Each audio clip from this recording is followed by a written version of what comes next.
ہمارے ہاں تو کوئی ایسا رواج نہیں ہے، مسلم آبادی ہے، کوئی ایسا رواج نہیں ہے کہ جناب کوئی ایسی مذہبی رسم آتی ہو کہ عورتیں بال اتار دیں گی. ٹھیک. پڑوسی ملک میں سنا ہے کسی موقع پہ ایسا ہوتا ہے. ٹھیک. کہ ہمارے ایسا کہیں بھی نہیں ہے، تو یہ بال کہاں سے آ جاتے ہیں؟ ٹھیک ہے. تو خبریں بھی اس طرح کی. ٹھیک. تو اب تو بدرجہ اولا جو ہے وہ ایسے بال نہ خریدنا چاہیے، نہ بیچنا چاہیے، نہ لگانا چاہیے. ٹھیک. لگانے والی عورت کو بھی ڈرنا چاہیے کہ یہ نہ ہو کہ کل بغیر احتیاط کے اس نے بال لگائے ہیں، جی، اس کے ساتھ کیا ہو. ٹھیک. کما تو دین تو دان کا محاورہ بھی تو ہے نا، جیسا کرو گے ویسا بھرو گے. تو آج آپ انسانی عظمت کی تقریم کریں گے، احترام مسلم کو پیش نظر رکھیں گے، تو کل آپ کا احترام کیا جائے گا. تو یہ بال ہرگز نہیں خرید سکتے. ٹھیک ہے. ہمارے سلسلے کا وقت بھی ختم ہوا. انشاءاللہ عز و جل کل دن میں آپ دوپہر 1 بجے یہ سلسلہ ریپیٹ دیکھ سکیں گے.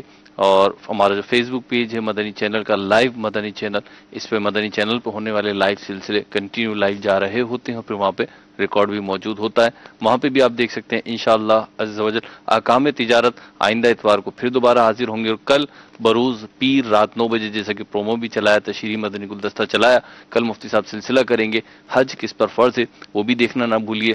اللہ عز و جل ہمیں علم دین سیکھنے، اس پہ عمل پیرا ہونے کی توفیق عطا فرمائے. دیکھتے رہیے مدنی چینل. صلو علی الحبیب صلی اللہ تعالی علی محمد صلی اللہ تعالی علیہ وسلم. تاجر جو متقی ہو، جو سچ بولتا ہو، جو احسان کرے لوگوں پہ، مجھے ایسا بنا دے. احسان کرے لوگوں پہ، مجھے ایسا بنا دے. کھڑے کھڑے سننا کیسا؟ اقامت کے وقت کوئی شخص آیا تو اسے کھڑے ہو کر انتظار کرنا مکروہ ہے، بلکہ بیٹھ جائے. اسی طرح جو لوگ مسجد میں موجود ہیں وہ بھی بیٹھے رہیں اور اس وقت کھڑے ہوں جب مکبر حی علی الفلاح پر پہنچے. یہی حکم امام کے لیے ہے.